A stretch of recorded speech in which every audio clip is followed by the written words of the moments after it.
started. I think it's over here. It's 5:32, so we'll call this meeting to order. Can we get a roll call, please? Katrina Kindle. Peggy Patton. Ashley Withers. Here. Tony Allegretti. Present. I believe we have a quorum. There's 4 members, 3 are present. I believe we can declare that, and we can move forward. We'll move to section B, it's approval of the agenda. Are there any additions? I guess we can add an announcement to.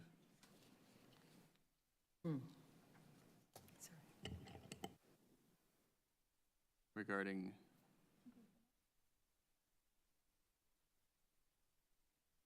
Can we add an announcement regarding Ms. Withers? Okay. We'll put that under H3 then, regarding resignation of Ashley Withers from the board. And we'll leave some room for a small speech if you'd like to make that. Thank you. Yeah. I believe you have to. We might have to vote on that. Yeah. Can we vote by assertion or by acclamation is what I meant to say. I keep wanting to say ascension. It's Catholic school won't get out of my head. By acclamation, all in favor? Aye. All opposed? None. That motion carries. We'll add that to H3. That's all I have. So we'll, at that point, I guess we'll vote to approve the agenda. All in favor? Aye. Motion carries. Let's move on to C, approval of the minutes. This is from meeting November 6th. There was a link in the agenda. Any discussion on the minutes from the previous meeting? Nope. Well, I was wondering if the one thing I was hoping we could add to it is, there's a piece about that we approved adding to the number of meetings we would hold each year, but there was no language around why we suggested increasing the number of meetings, and I just think would be helpful to have in the record. And in my notes, I indicated that we agreed to increase our frequency of meetings to provide more time to address one of the elements of the ordinance that we has gotten short shrift in recent years, namely providing a systematic means by which to achieve continuous improvement in police-community interactions. So basically, as I recall our discussion, we wanted to add some meetings so that we would have more intentional time to talk about how we can provide a more regular platform for community engagement.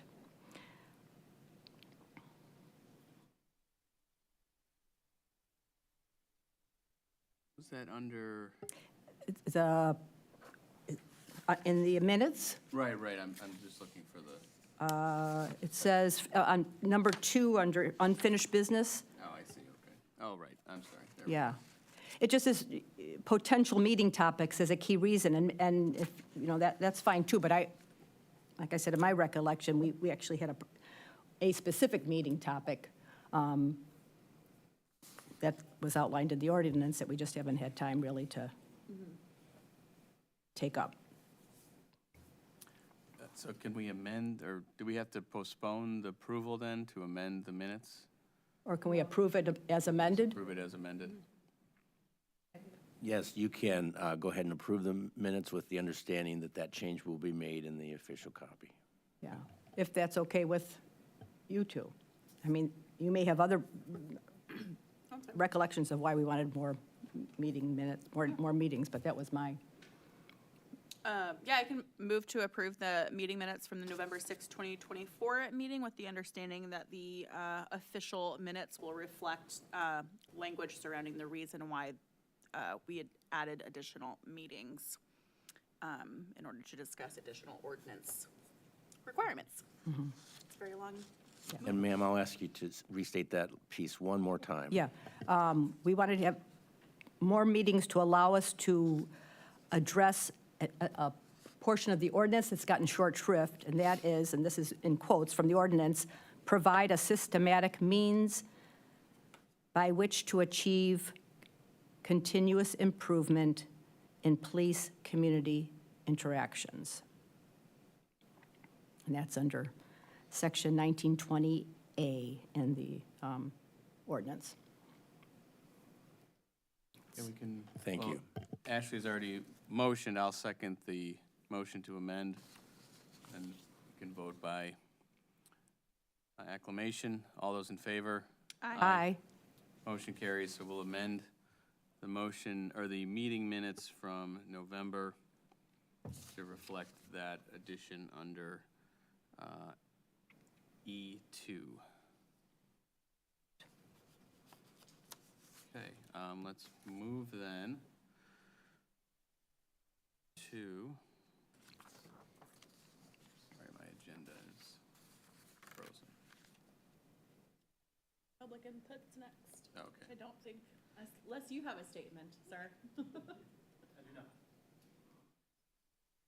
One second here.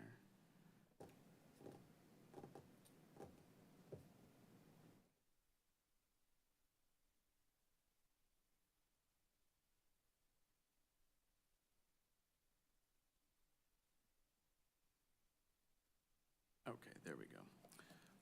Public input, we don't have any public input, so we will move on to E, unfinished business. This is the E1, the annual report.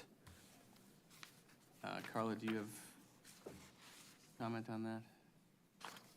Only that we need to get back focused Yes. on it and get it moving because we are moving into year 6. Okay, there was a copy that was sent around, or was, There is a copy in the Or it's on the portal. portal, okay, and we did get the new portal, but I believe it's easier, you received the link, and it should be easier to access the portal information at this time. okay, All the information is in there. It is filed in the same manner as to which it was filed in the old portal version. And that annual report is in there, and it is waiting for each of the members to add their information to it. And I believe Ms. Patton added some of her information. I haven't put that in there yet Okay. because I was waiting for everything else to make sure everything jived. Gotcha. But I do have your information, but we're waiting for the others. Okay. okay. All right, we will review that and get that updated so that that can be submitted. Any other discussion on E1? Okay. All right, we'll move on to E2, which is the TASER review for 2021 and 2022. I believe that's why Sergeant Cervantes is here to present on the TASER review. You guys like an introduction first? This is my first meeting. so Sure. Sure. Yes. I'll help you guys. Yeah. My name is Mike Cervantes. I've been with the city of Urbana since 2006. Prior to that, I was in the military. I served 5 years active duty, deployed. Excuse me, Lieutenant, is your microphone on? Oh, maybe not. It's God. Yes, Yeah. I know, it comes out, there's no, it's like the Wizard of Oz behind the, I should check. Yep. Check, check. All right. Okay. I have to say that all over again? All right. I appreciate it. My name is Mike Cervantes. I'm a lieutenant with the Urbana Police Department. I've been employed with Urbana since 2006. Prior to that, I was in the military from 2001 to 2006. I deployed during Operation Iraqi Freedom and Enduring Freedom. Since my time at Urbana PD, I've served in several different roles, including street crimes unit detective, general detective, sergeant, a canine handler, and now I'm in the role of lieutenant of patrol. Prior to that, I was in the lieutenant of investigations. As far as my education goes, I have an associate's degree in applied science. I have a bachelor's degree in general studies and a master's degree in law enforcement and public safety leadership. I think those are the highlights. Do you guys have any questions for me initially? Okay, well, thank you for having me here. I was given this responsibility after Deputy Chief Smizer was promoted to Deputy Chief. So again, this is my first meeting. If there's questions or you have any suggestions about the order in which things are going, I got a brief overview from Deputy Chief Smizer. I'll go right into it unless you guys have questions. Lieutenant, can you describe your TASER training, just for the record, since you're presenting on that? I don't have any. Okay, you haven't received any of the TASER training for the office, or for the department? No. I'm sorry, as a, Not I to am aware present of here, the- but, you carry one on when I you're on do not. patrol? Oh, okay. no, because of the CIT requirement, I wasn't a CIT officer. That takes, a significant amount of time, and with resources, it's difficult to get people into that role. And then the different roles that I played, or, have been in the department, it didn't always require I was on the street with a TASER, so I don't carry one. It's not that I didn't want to, I just didn't have the pre-qualifications to go to the school, or to get CIT in order to go to the TASER school. Okay, all right, thank you. Anything else? All right, so from my understanding, I'm just supposed to kind of go over a summary of the incident, and then I'll show you guys the video. So the first incident is from 2021. It took place on December 18th at about 1 in the morning in an apartment complex in Urbana. Officers were dispatched for a removed subject that ultimately turned into a home invasion call. The synopsis is the arrestee and the victim previously lived together and have children in common. The arrestee has previous domestic situations against the victim, and then a docket number is included. And as a result, ended their dating relationship and living arrangement over a year ago. Arrestee went to the victim's home uninvited and attempted to get in through windows when the victim refused to open the door, causing minor damage to the screens. The victim contacted the police while attempting to arrest the subject. The arrestee resisted officers and a TASER was discharged. The TASER did not attach to the arrestee properly, and the arrestee then ran from officers. Officers were able to apprehend the arrestee shortly thereafter. After medical evaluation, the arrestee was taken to jail. Sorry, Lieutenant, is this coming from a police report, or is this a summation of that? Yes. Okay. Play the video.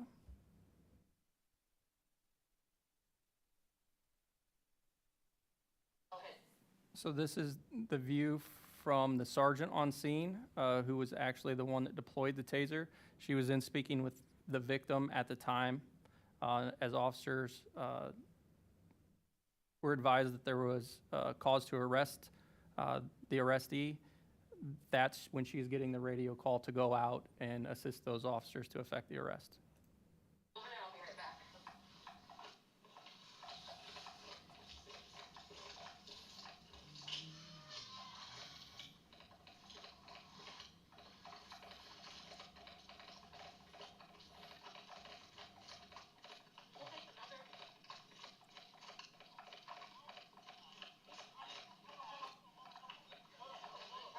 Are you complying, or am I gonna have to tase you? I'm doing this. Put your hands behind your back.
The individual in this case was arrested for home invasion, resisting, obstructing a police officer. He was ultimately sentenced to 48 months probation, 180 days in jail. There was a petition to revoke in June of 2023, and a warrant was issued for his arrest. Any questions regarding this incident? So Lieutenant, what happens, I was confused as how he got loose, because he had two officers that were restraining him. What do the reports say as far as what happened? It just seems like he walked away. It was hard, it was hard to tell what happened.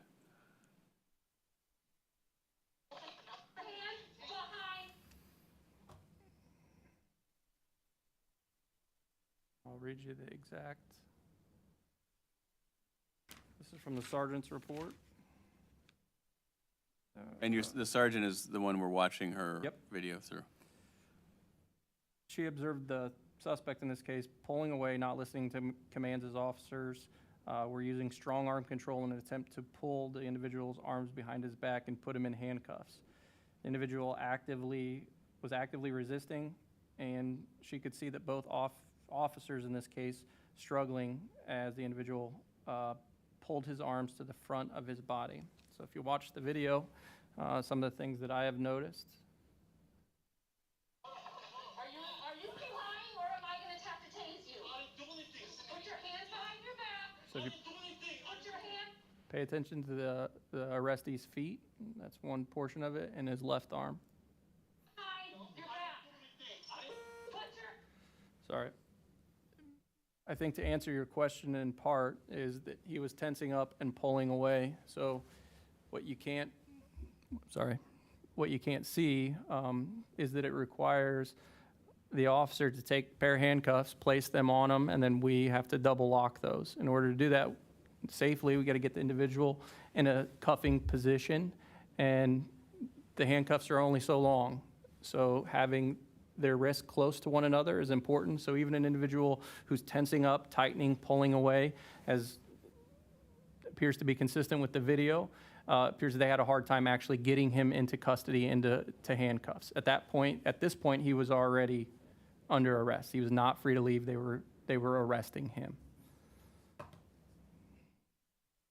I'm going to tase you. Put your hands behind your back. See his left arm? Behind your back. Did you see the crook of his left arm come up? Not right now. I'm just. And now he's leaning forward at the waist. See his feet? No. Are you going to continue to resist? Taser. So in short, they just didn't have positive control of him to the point where they could actually secure him in handcuffs. At that point, he was able to slip away Yeah. and used his momentum and his body weight to lunge forward.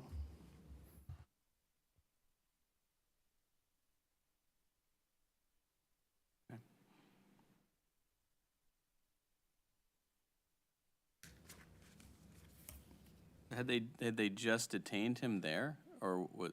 Say again? Because the sergeant arrived after, I don't know how long of a period of time. So what was your initial question? I'm sorry. Like, how, do we know how long it took the sergeant to get on the scene before was he already detained by the time she arrived, or had they just found him? I don't know the answer to that question. Okay.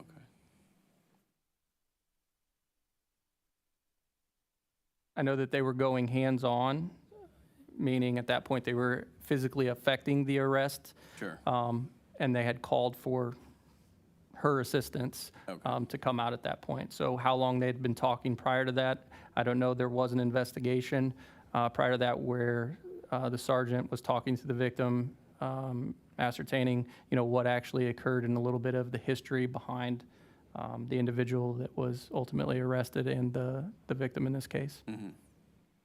Was he treated at the hospital, or were there any reports of? Well, it says, after medical evaluation, the arrestee was taken to jail.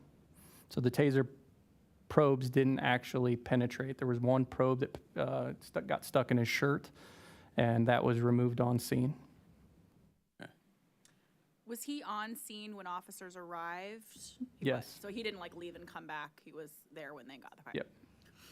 Matched the description, including clothing description of what the victim indicated he was wearing. Did he, so if he was on scene, was he trying to leave at some point? Or was it only when they tried to detain him that he was resisting at that point? I don't know the answer to that question.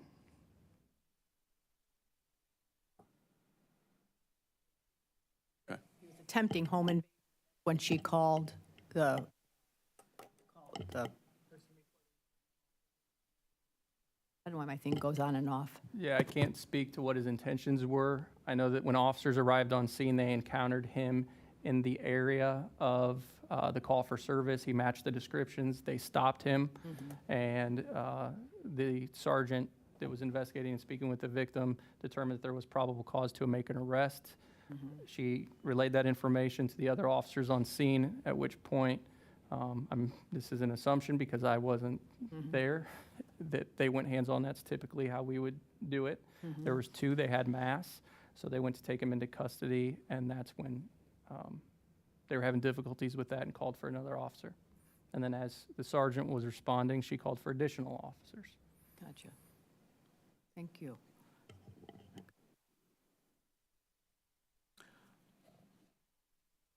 Okay, does anyone else have any other questions? No. Okay, Okay. all right, thank you, Lieutenant. Yep. If there's nothing else on that one, we'll go to the next one.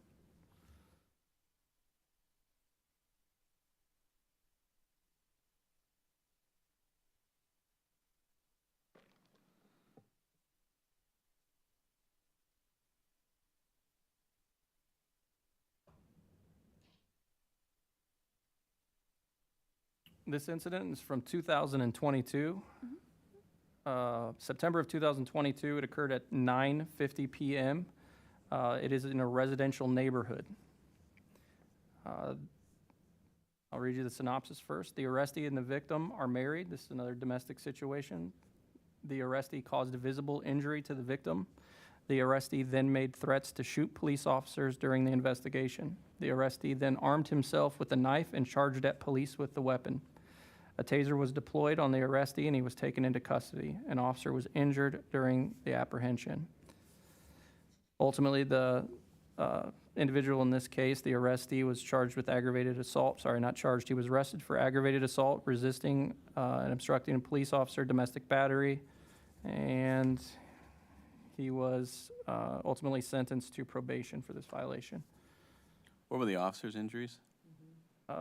One of the officers, I believe, sustained a cut to his hand when struggling with the individual on the ground.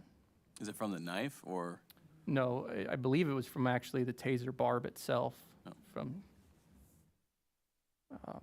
the taser that was, or I'm sorry, the barb that was making contact with the subject. So the first, I have 2 videos in this one. The first one is from one of the responding officers. Initially, the officer made contact with the victim at a secondary location. The victim told the officers what had taken place. The suspect was in the residence. The officers approached the residence and attempted to make contact with the suspect, and that's where you guys are going to hear what he says and what took place, and see what took place.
Do you guys hear that?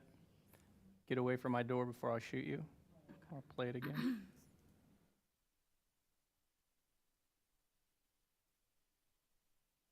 Was a firearm found? Nope.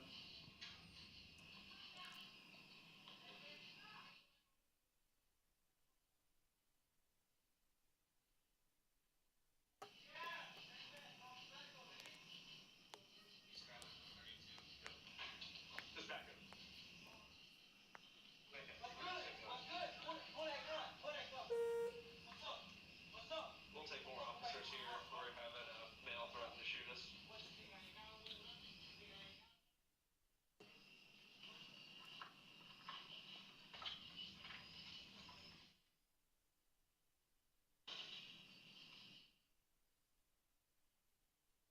So in this case, the officers back up to get a position of cover using the vehicle to stop any potential rounds if this guy has it. What you don't know is on the other side, or you can't see from this video, is on the other side an officer has a better view, and he calls out to the officer that we're watching his body camera. The other officer calls out that he has a knife. Is this is the suspect's home or residence? Yes. Okay.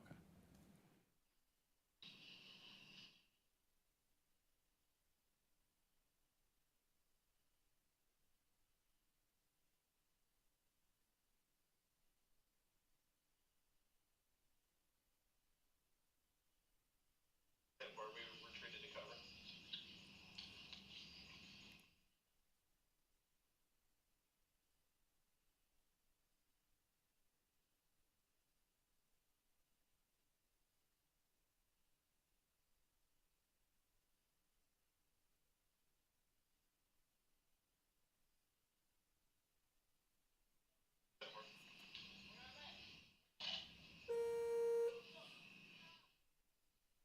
Drop the knife! Drop it now! Drop the knife now!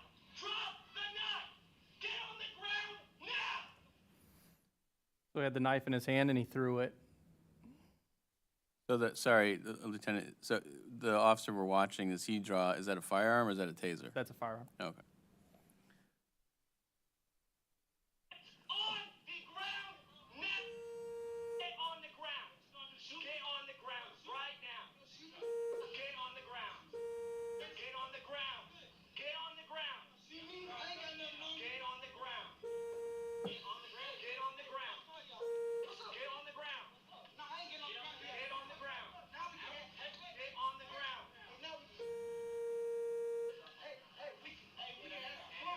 We can have some fun. Hold on. I better watch our distance.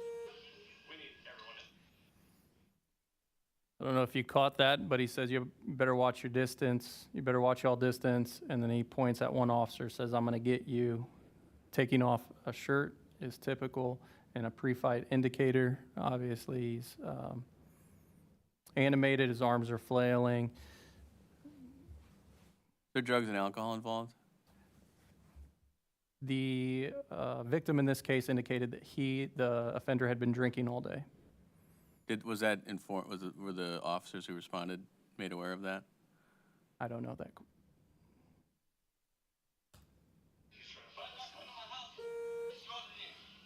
Back up. Get on the ground now. So at this point, given his actions, this meets already the aggravated assault. There's probable cause not only based on the injuries that were observed in the statement, but in this case, his approach, his demeanor are all consistent with pre-fight indicators, and the aggravated assault portion of it is when somebody feels as though that they would be battered, so hands would be put on them. Just him walking up with his fists in that manner, that is, he would be able to be arrested at that point.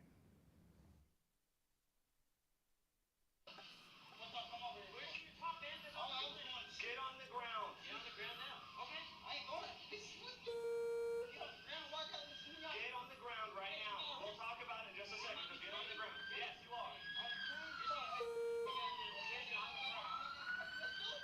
Get on the ground. Get on the ground. Let's get it over with. Come on. Get on the ground right now. What are you doing? Get it over with.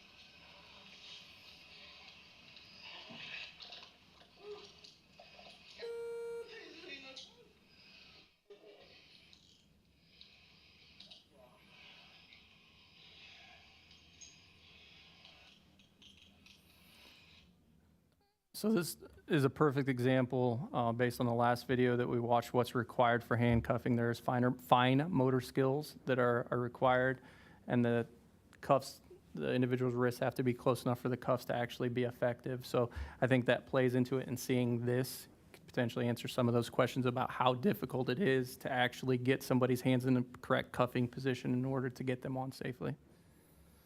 Is there a reason why you don't use a, like the zip tie cuffs that you see? Where you got like the bigger circles and then it's easier to get hands in and pull tight as opposed to using the metal ones? And then maybe initially? or We then- have those, but they are more geared towards, See those with mass arrests. yes. And But I just and mean right- like those are easier to get on people than these metal ones, right? Not always. It depends on the individual and the circumstances. In these cases, the metal ones provide much more, they're much more secure. So they're more sturdy. They're, more difficult to break. That for safety purposes and anything else, we would go with the best product that we could. And in my opinion, that would be handcuffs, not flex cuffs. Right, but I mean, start with the flex cuffs and then put the handcuffs on after, is what I mean. No, we don't carry flex cuffs. We carry the either hinged or chained handcuffs, because those are the most secure. Okay.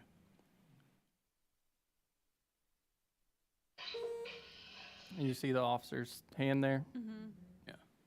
So was he hit from behind? Yeah, you're about to see the other video from the sergeant that Oh, arrived okay. on scene with the taser.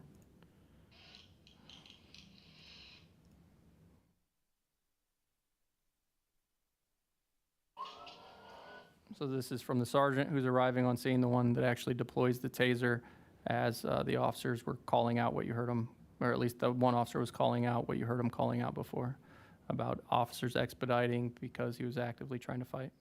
Lieutenant, before the sergeant gets there, did any of I think there were 3 officers there, did any of them have a taser? I don't believe so, but I can't be certain on that one. I believe that if they would have, it would have been out, displayed, and deployed likely by that point.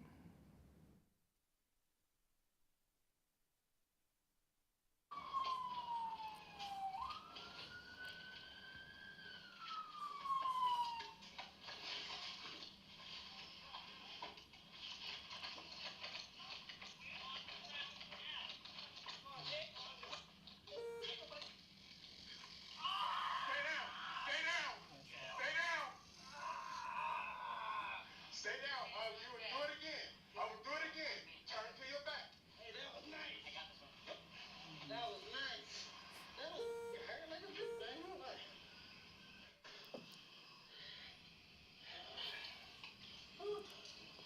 God, this ain't no shoot. Yeah.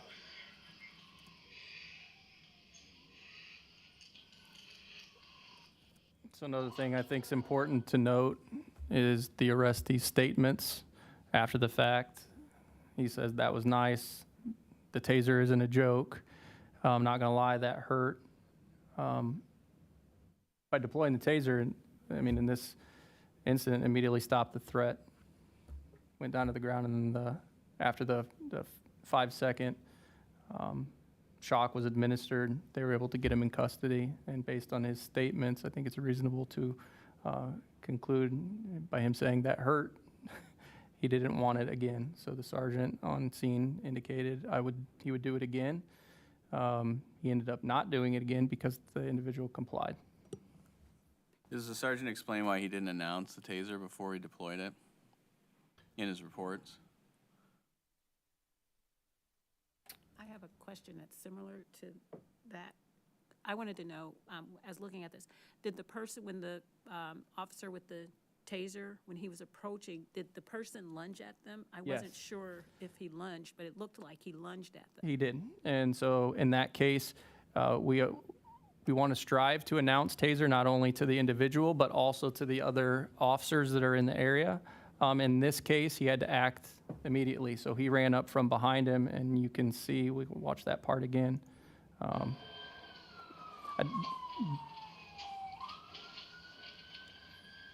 slow it down for you.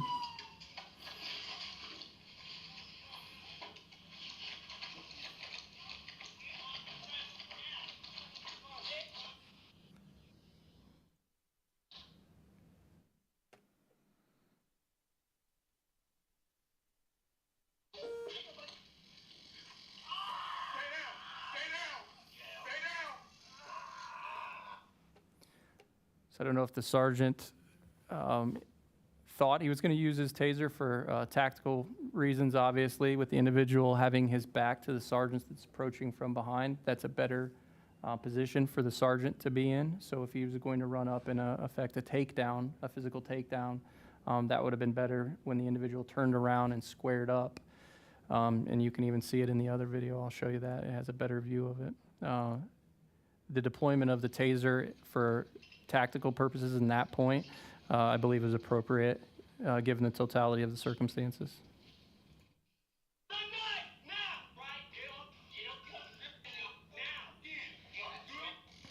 now, get on the ground. So you see, he's approaching him, fists up,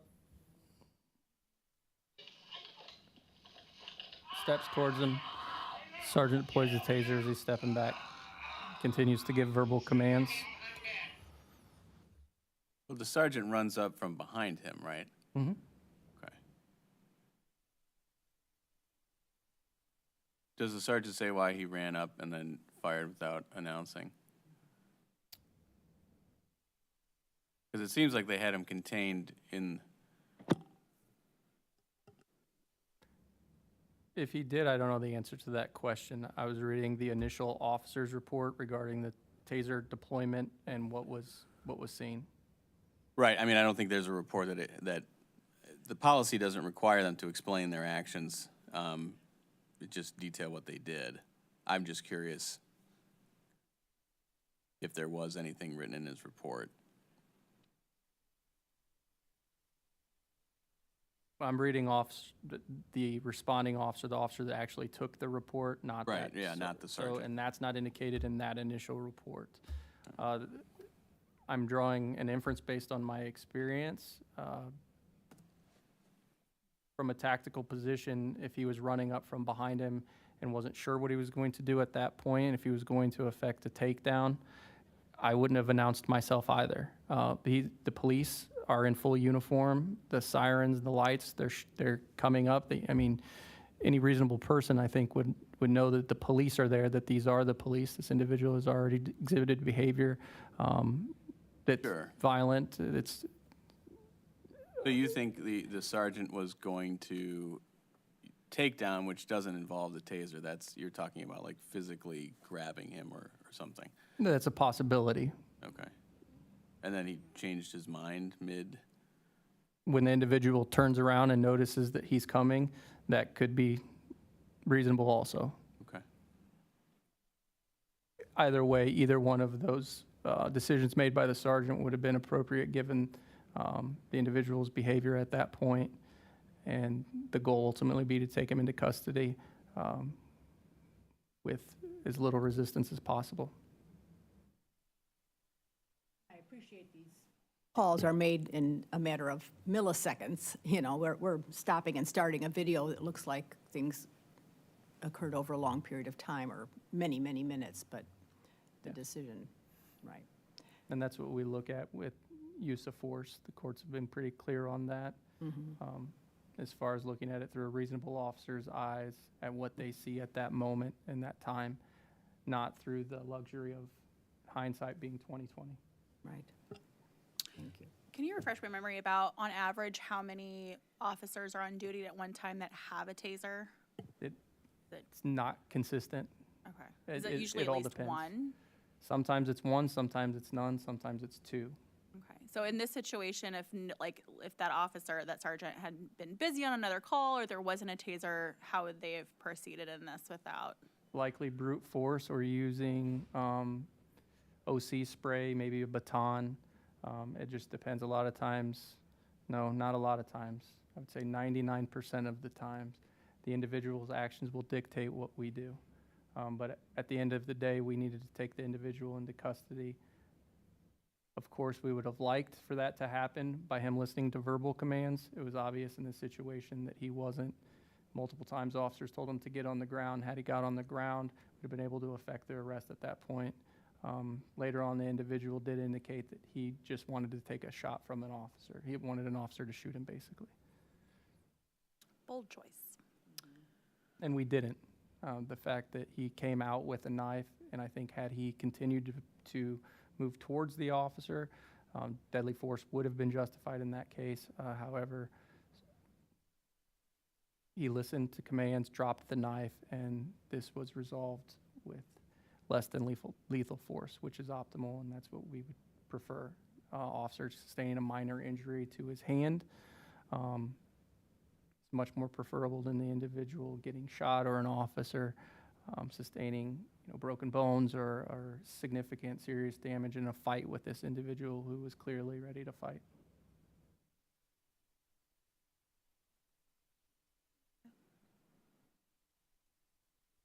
Any other questions, discussion?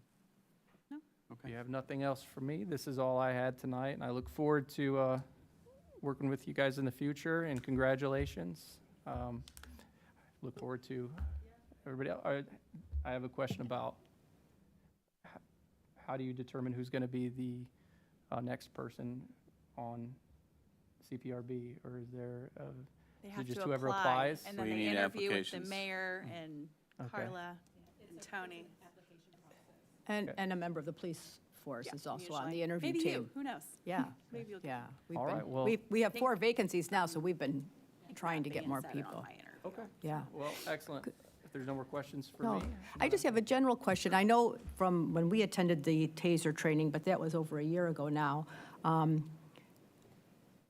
we were told the number of times that TASERs are displayed, which was a fairly large number, but the number of times it was actually used, deployed, was very, very small. Do you happen to know those numbers? I did not off the top Okay. of my head, and if you gave me a time frame, I can absolutely get you those numbers for the next presentation. If you could, yeah, that would be, yeah, I think it'd be super helpful. What's the time frame that you're looking at? Our Doing next- the last year, last 2 years? It would be good to have a trend, if it's easy to do the last 2. Okay. Sure. Yeah. Last 2 or even longer, if that's, I know that the reporting was changed recently regarding whether there was an announcement Yeah. of the TASER. And then, so if I don't know when that data was added, that was done by your predecessor. Right, Lieutenant Smizer, Yeah. I think, yeah, that's right. I think that was happening at the day we were having our training. They were just implementing that new data field. Yeah. So I will look back for the next presentation, displays Maybe versus. 5 years if possible? I will do my best, but I'll get you guys some numbers regardless. So displays versus deployments, 5 years is preferable. And you can forward that ahead of the meeting if you have it. Yeah, you're It right. doesn't need to be Okay. 'Cause that a would- separate presentation if you just have the Right, data. that way you would don't be have to useful. come, but, I mean, unless you're going to be here anyway, but if you're not, that would be really helpful. Sure. Well, we appreciate it, because this is for the public. I mean, it's not just us 3 that get to, the public tunes into these meetings, and they appreciate that as well. Yep. All right. Great. So if I forward it to you, you make sure to get, okay. All right. Well, thank you, guys. I Thank appreciate you, your time. Lieutenant. We appreciate your time, too.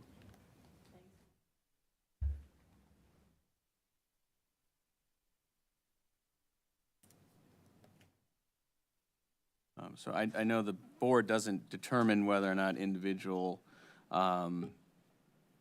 incidents are within policy or with not. That's not in our purview under the ordinance. We are supposed to discuss whether or not we think that the policy should change. My general take on the policy is I would like to see it tightened up on when they announce the use of the TASER. I know they're tracking that when it is announced and when it is deployed, because whether or not it would have been used in the second case, or whether or not the individual would have responded once they said, that we have a TASER, it's hard to predict if that would have happened. Maybe it would have, maybe it wouldn't have, but that's my main issue with the policy, is that it is open. It gives a lot of room to, justify whatever use of force was done. So that's, but, By not announcing it, you're saying that you would I mean, that would be rather one thing I would like to see, is that there be some requirement, if practicable, or if it is not impossible to announce, that they announced the taser.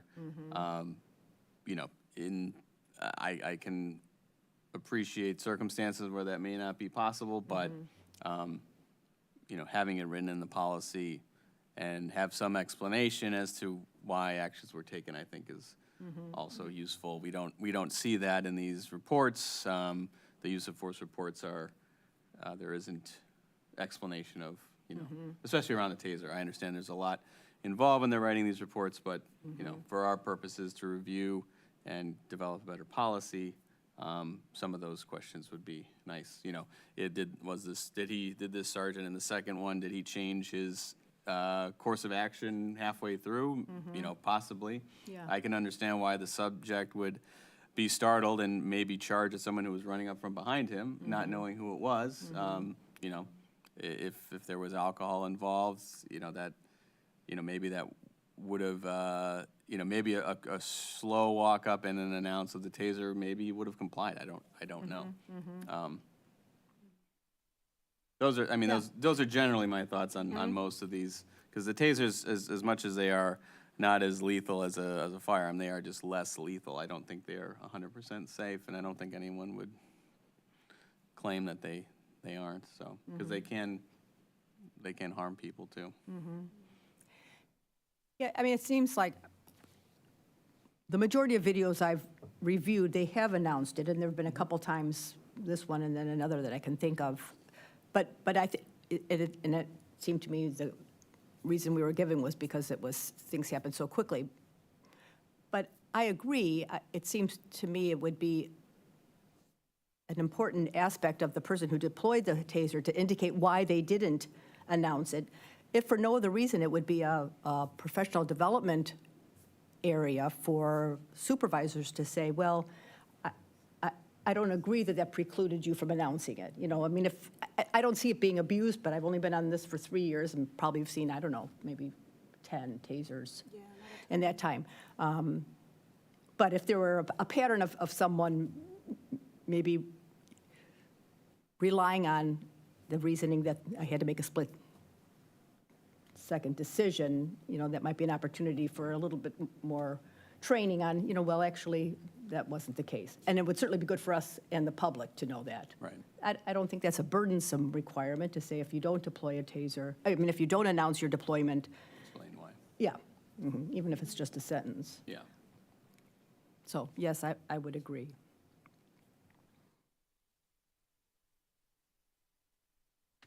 I don't know if we're, I was going to just suggest that some of the tasers, all these scenes have been some years old, and the board has been giving some feedback through this process, and maybe things will have been updated, especially since you already know the paperwork has been updated. Maybe there's some training that could have been updated too, and there may be some consultation between the lieutenant and the deputy chief who's been there on this process for you longer, just to maybe say how other things have developed through the training as well. Yeah.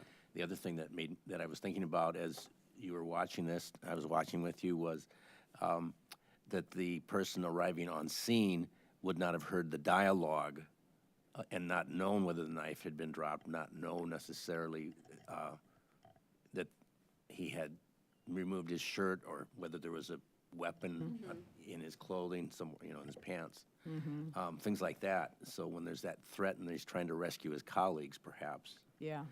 you just never know how those last-minute decisions might be made based on less information in the car than was actually there on And foot. I think that tends to kind of be my issue with having so few tasers on shifts, is that officer's trying to get there with it and like is missing that piece, some of that pieces of information that might have been more helpful. Right. yeah, I was surprised that the lieutenant isn't certified in the use of the taser, and that there's a shift where they don't have it, and that seems like that might be a gap that needs to be, should be filled.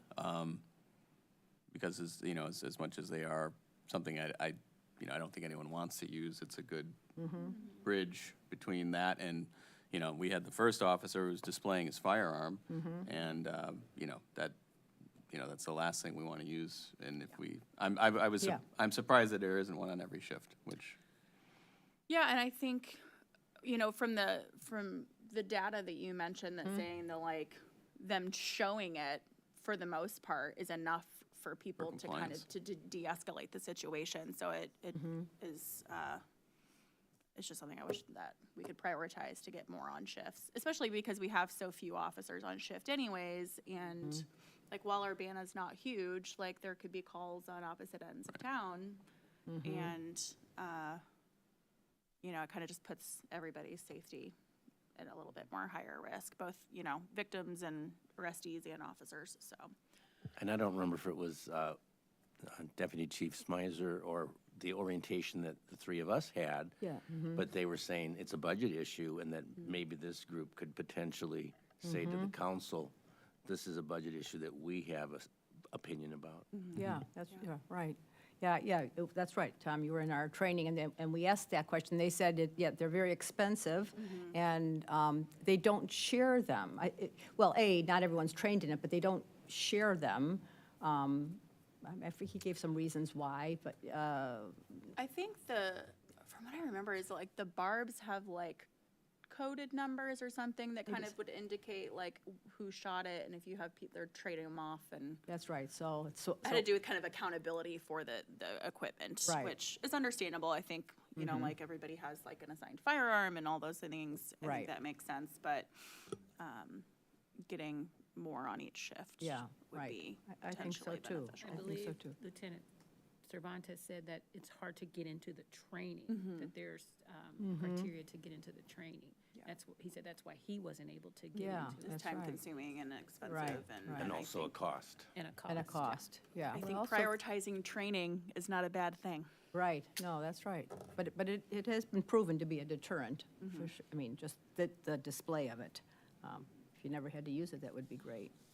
And especially, I think there's concern for the high number of domestic cases that officers respond to in Urbana. I know that's been a discussion, and so it can be hard to just de-escalate those situations. And, you know, simply just showing a taser would be enough in those situations, then.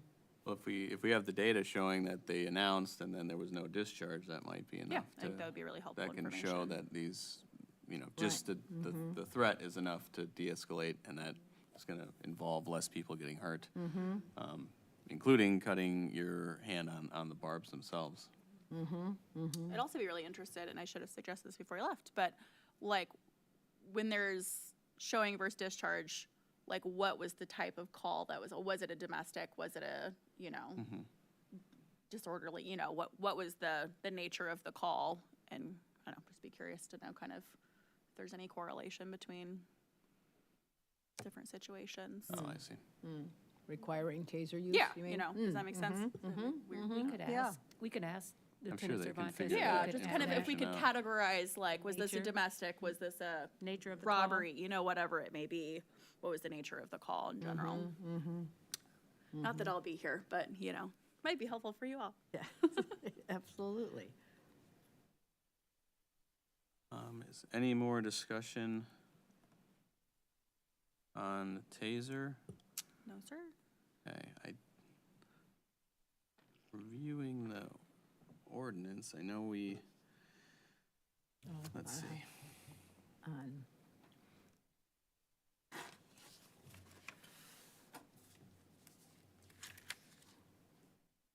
Put you back over here. We don't have any of the accompanying documents with that Lieutenant Cervantes was reading That from. information is in the. Oh, it is in the portal, okay, okay. Okay, Which documentation were you just, referring? well, there's a taser report, Uh-huh, all of that's in there, gotcha, yeah. okay. Yeah. Okay. If there's no other discussion, then we'll move on to new business. That's F1, recruitment of new members. I'm not aware of any new applicants at this point in time. Is that true? We haven't had any new applicants, and we haven't had opportunity to do any recruitment. But lo and behold, right around the corner, there are opportunities for recruitment for members to participate in. It's a part of my officer's report. I can do that now, or I can wait until we get to that section. Let's just move right into your Okay. officer's report, Carla. Okay. There was one citizen complaint submitted during the quarter, and it was concluded with counseling of the officer. Mr. Allegretti and I met with the mayor, and we've been working to complete appeal write-ups and annual report. The annual report draft is in the portal. Each member needs to contribute, and we've already discussed that. The office responded to 5 Freedom of Information Act requests for complaint information, which we provided. The OHRE is currently planning the City of Urbana's Juneteenth celebration, which will include educational programs, raising of the flag ceremony, and a food truck day lunch option. There is opportunity to recruit before the ceremony in the city building lobby on June 12, 2025. The OHRE participated in the Mayor's Recognition Program at Urbana High School. At the Urbana High School, students were recognized for their volunteer hours, and the students completed the equivalent of 3 full years of hours. Opportunities to participate in recruitment activities, they're just around the corner. The Market on the Square will soon begin signups for tables. The first date available is Saturday, May 3rd, from 8:30 to noon, and repeating every Saturday through October 25th, 2025. And based on availability, we will schedule some Saturdays for recruitment. And we would appreciate for the members, if you would provide your availability, then we will schedule those Saturdays around your availability, so you could come and I'll be there, or Tom will be there. And if you could come and just help us with that recruitment. We want to focus on CPRB, because we're losing Ashley, and we're down to 3 members, and we need to ensure that we will always be able to meet quorum. So we're going to be actively recruiting for CPRB. We did in the past, but now we're going to make it our main focus. Jetty Roads Day is June 28th, 2025, 11:30 to 3:30 p.m. Again, either Tom or myself or both of us will be there. Neighborhood Nights on Wednesdays beginning June 4 through July 30, 2025, from 6 to 8 p.m. Tom has taken the lead with the Wednesday night neighborhood nights at the parks, and so he will be there, and those are opportunities to be with him to actively recruit for membership.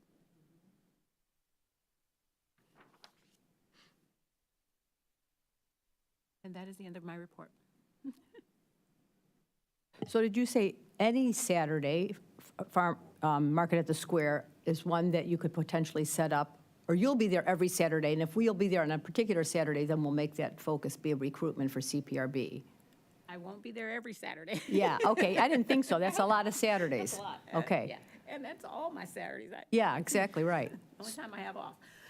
No, but what I'm saying is we will coordinate the Saturdays that you guys are available. Okay. And we will ensure, some of them will be there Okay. without you, but we want to ensure that the ones that you're able to be there, that we get those scheduled. Okay. And Does that, the city have a table every weekend just for different services or programs, or is it just No. as you guys said? No, Okay. we I don't didn't know if have they had one every. we don't have a standing Okay. table. It's if a program or one Mm-hmm. of the offices would like to have a display or have a table, then they will schedule that, but it's not an automatic. okay. And did you say the Juneteenth celebration on the 12th is also an opportunity where you'll have a table set up? Like we did last year, we had tables out in the lobby, and different organizations were able to staff that table.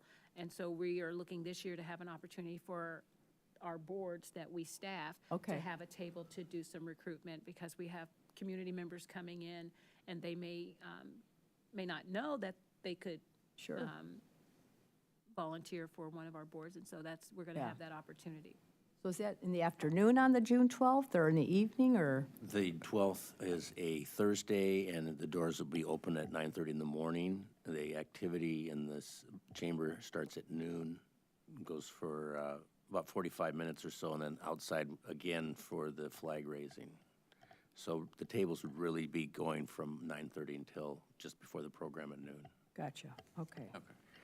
I will plan to put all these things that Carla has said onto a calendar and email you that, would be so you great. have a picture in front of you about all the dates she's mentioned. Okay, And he also is taking the lead on the Juneteenth celebration, so Okay. he will be able to share, because we'll have additional days of activity, and so he'll be able to share all of that with you. okay. But let you know the Saturdays that we could be available for Market at the Square. Yes. Okay. Okay. Because that's easy to, The Saturdays or the potential Wednesdays, and then that one Thursday as well. And then also we'll probably have a table Tuesday of the 17th of June, when the food trucks are across the street. oh, okay. Good, Great. thank you. All right, thank you, Carla. Thank you, Tom.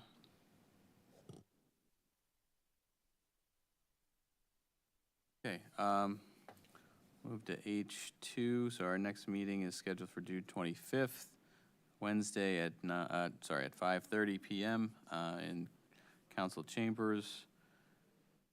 And we'll move to H3. Ashley Withers is resigning from the board. She gave plenty of notice for this. We all will miss her. We thank her for her service. She was there with us through a number of long evenings.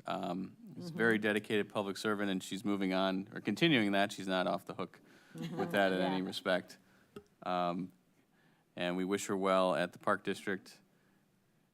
So thank you, Ashley. Thank you so much. I look forward to my continued service through the Park Board of Commissioners, so see you all Yeah. there. Yeah, thank you, Ashley. you.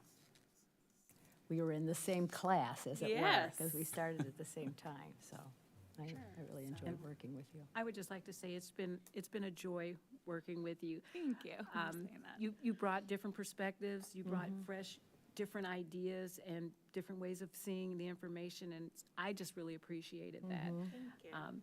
I know you thought you were challenged, but it wasn't a challenge. Every time I get an opportunity to learn, I take it. And so I appreciate all that you brought to the CPRB, and we wish you well in your next endeavor. Thank you so much. Yeah, it's been an honor to serve on this board, and there's only so much time in my day and weeks, and I wish I could continue, but my two small babies at home need me too, so I'll be there with absolutely. them, and No. Park District will take up a lot of time as well. So You're entitled, absolutely. thank you. So. All right, and with that, we'll move to point I for adjournment.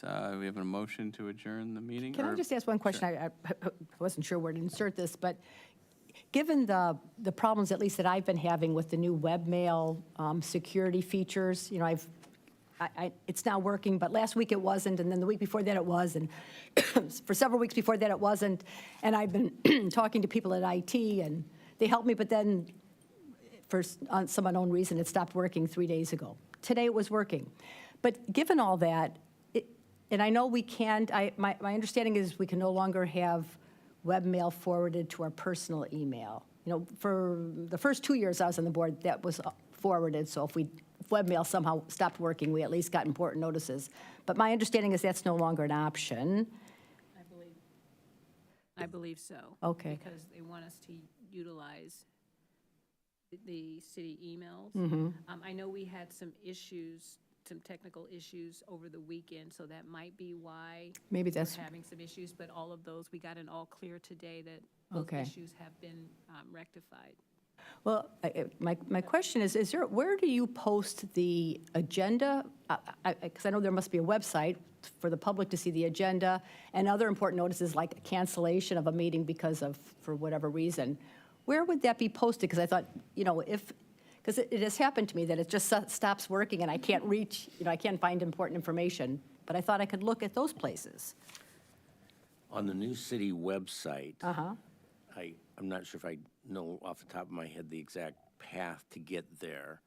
But there is a page with all meetings that the public can see the schedule of upcoming meetings and past meetings, depending on how they click on that part of it. And there it has all the minutes that have been published, If you go- as this well is as the- all of the agenda. very first Oh, page on Ashley can Google show you has right now, that's meetings very and helpful too. agendas, Okay, and then it should Okay. have So what happens place for the me is board when I am agendas. okay, sending those minutes to, sending the agenda to you, yeah, then it automatically is posted the same day. When I start sending packets out, I send it to a particular link that automatically posts it for the public as well. So once you start using that, I'm sure you can save it on your desktop and go Okay. back to it if need be. and if you had to cancel a meeting due to lack of quorum or something else, that notice would also appear on that same website? Yes, we try to do all of that. Okay. Obviously, 48 hours in advance to, Yeah. when we know the agenda, and then it has to be as soon as possible if the meeting is canceled. Right, okay, thank you, all right, and I'll, And we can go on online and we can post the path to, so you're able to get to the information. We can give you the path. that'd be good, because I don't use my phone for that kind of thing, and I don't know, do you have an We'll send you the- iPhone? I do, yeah. Yeah, see, iPhones and Androids are also different, which was one of the problems with the IT desk. Yeah, yeah. We'll send you the, we'll That would send be you the great. path. Thank you, thank you.